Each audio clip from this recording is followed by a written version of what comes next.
Eu vou falar sobre sexo anal.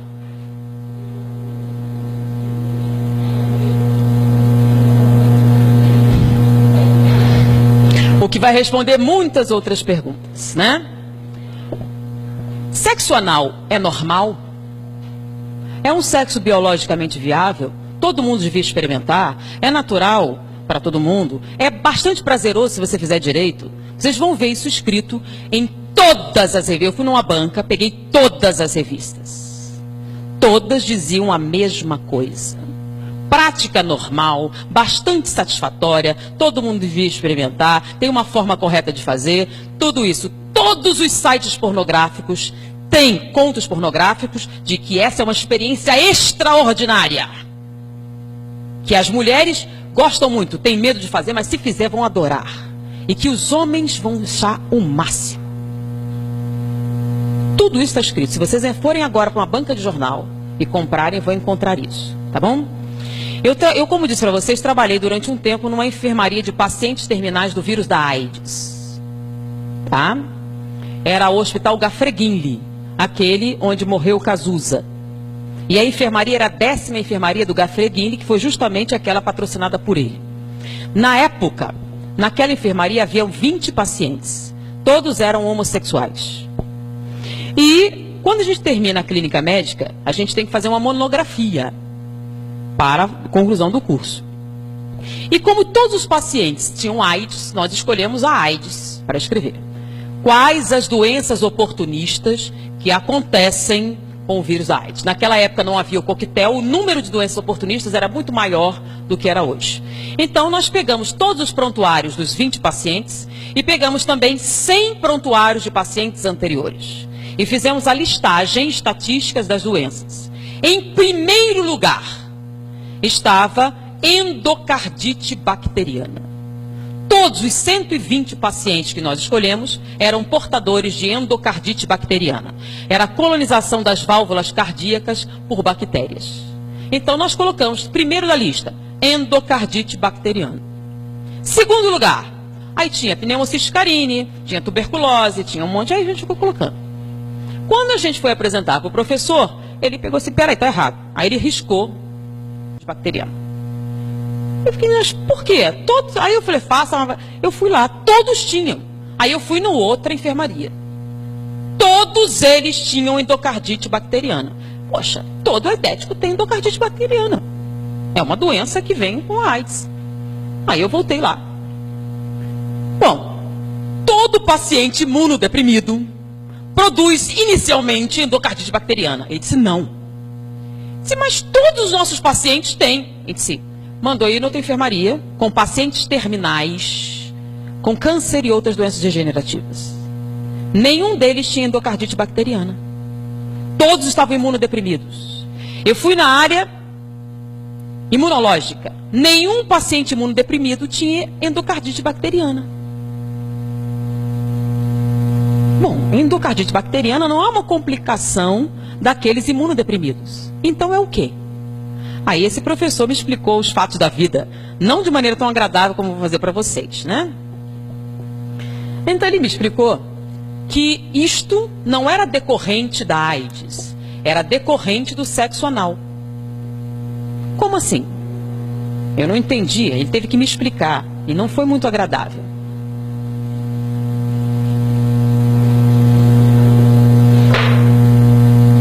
Essa aqui é a vagina feminina, o útero, o ovário. Aqui é o aparelho digestório. Boca, esôfago, estômago, intestino delgado, intestino grosso.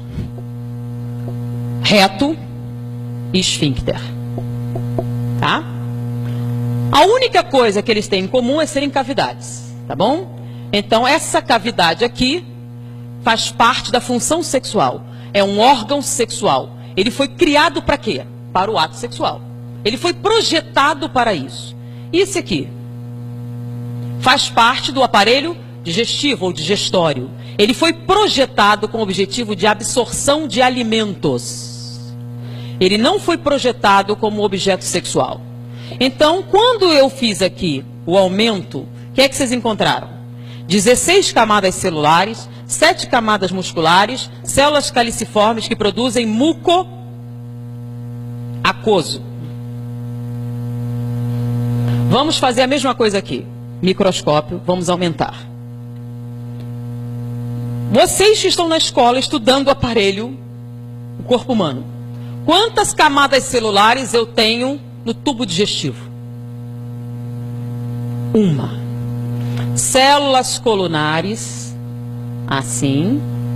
Uma camada com células ciliares no topo, tecido conjuntivo embaixo, tá?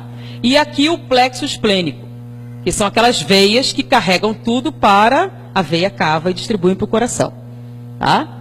Eu tenho células caliciformes também, que produzem muco, mas não produzem muco aquoso, produzem muco seroso, com S. O muco seroso tem por função proteger o tubo digestivo dos ácidos estomacais.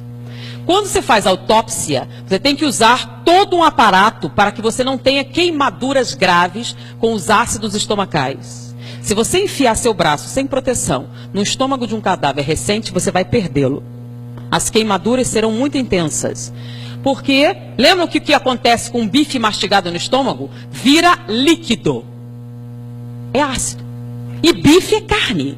É um pedaço de bife do seu braço, naquele ácido vai virar líquido. Então, os ácidos estomacais são altamente corrosivos. Por que não corrói seu estômago? Porque você tem, quando você faz endoscopia, uma camada brilhante que protege o estômago dos ácidos. É o muco seroso. O muco seroso, além de proteger dos ácidos, ele aumenta o atrito. Porque se o alimento passar muito depressa, o que acontece? Diarreia e você morre. Então o alimento tem que passar devagar para que você possa absorver os nutrientes, né? Você absorve os açúcares, as proteínas, as substâncias, as vitaminas. Então o muco seroso aumenta o atrito, enquanto o muco aquoso diminui o atrito. 16 camadas celulares, uma camada celular. Aqui em volta eu tenho só uma camada muscular, que dá a volta, que é a que faz os movimentos peristálticos. Só uma, precisa de mais? Não. É uma camada que empurra o bolo alimentar ao longo do tubo digestivo. E no final você tem um esfíncter, que é um nervo, que serve o quê? Para reter as fezes. Só isso. Não tem outra função. Ele relaxa, você libera. Então, quando você compara os dois, tem comparação possível? Não. Então, quando você atrita aqui, não tem nenhum problema. Quando atrita aqui, o que acontece? O que acontece no ato sexual? Atrito. Intenso. Quando você atrita, se você for fazer uma cirurgia e correr o risco de abrir o intestino, qual a preparação pré-operatória? Vocês não são tudo criancinha, né? Tem uma noção. Você não pode entrar na internet. Você vai tomar um comprimido laxante para eliminar o máximo de fezes. Você vai tomar antibióticos para matar as bactérias. Você vai fazer uma lavagem intestinal até a água sair limpa. E a última lavagem é com antibióticos. Porque se cortar e essas bactérias entrarem como meio interno, você vai morrer de septicemia. Então eles vão limpar tudo. Durante o sexo anal, você faz lavagem intestinal antes? Não. Então é um ambiente altamente contaminado. Quando você fizer atrito, só tem uma camada celular. Você vai romper e vai sangrar. Com a ruptura e o sangramento, o que você vai jogar aqui? As bactérias presentes nessa luz, que são Escherichia coli, se você tiver sorte. E outras mais patogênicas, se você não tiver. Em volta daqui, nós temos linfonodos. São aqueles famosos da AIDS, né? Esses linfonodos, quando vêm essas bactérias, aumentam de tamanho. Aí você começa a ter uma granulação. Daí a incidência maior durante daqueles que têm hemorroidas, crescimento e dilatação de muitas veias na região e dificuldades gerais nessa musculatura. Essa ruptura constante faz com que essas bactérias superem a ação dos linfonodos e caiam na corrente sanguínea. O que tem que encher logo atrás do intestino? O intestino absorve os nutrientes, certo? E depois você tem que espalhar ele para o corpo. Então o plexo esplênico cai aonde? Veia cava. E a veia cava vai para onde? Direto para o coração. Então essas bactérias das fezes caem no coração e colonizam as válvulas cardíacas, provocando endocardite bacteriana. Então não é AIDS que provoca endocardite bacteriana, é a prática do sexo anal. Isso só acontece com homossexuais? Não, com heterossexuais também, que pratiquem o sexo anal, a probabilidade de endocardite bacteriana se torna proporcionalmente aumentada de acordo com o nível de prática. Com os homossexuais a incidência é maior porque é a única prática sexual, tá? Então a incidência é bem maior. Por isso todos os pacientes homossexuais tenham endocardite bacteriana. Com a AIDS a endocardite evoluía para pericardite e nós tínhamos que fazer punção pericárdia, tirar o líquido inflamatório do coração. Senão eles morreriam por asfixia, por contrição cardíaca. Além disso, é muito comum a insuficiência cardíaca entre homossexuais mais idosos, que a incidência chega a 68%, diferente da população normal, que é de 8%. Além disso, essa lesão constante provoca alteração da morfologia dessas células, provocando displasia. Displasia rima com neoplasia. A incidência de câncer retal na população é de 3 a 4%.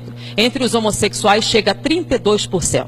Então há uma relação direta com a prática do sexo anal e com a incidência de câncer retal.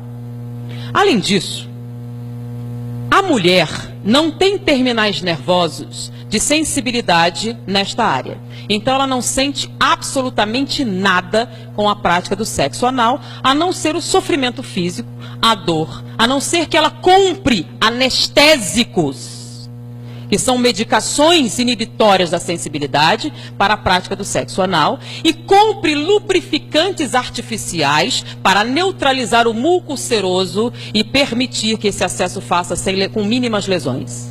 Então, sem lubrificantes artificiais, sem anestésicos para limitar a dor, é uma prática dolorosa, humilhante, violadora. Sendo que ela tem um órgão próprio para isso. Por que um homem teria que submetê-la a esse tipo de atividade se não fosse por sadismo? É o prazer em infligir dor. Porque ele aprendeu nos contos pornográficos que se você tratar ela com a brutalidade necessária, você conseguirá que ela tenha prazer. No homossexual, existe até pelo menos uma desculpa. Aqui, encostado, nós temos a próstata. Tanto que o exame de próstata é retal. A próstata se encosta aqui, mas vamos fazer um aumento aqui.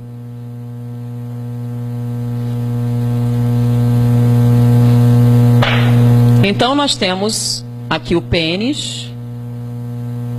E aqui atrás nós temos a próstata, tá?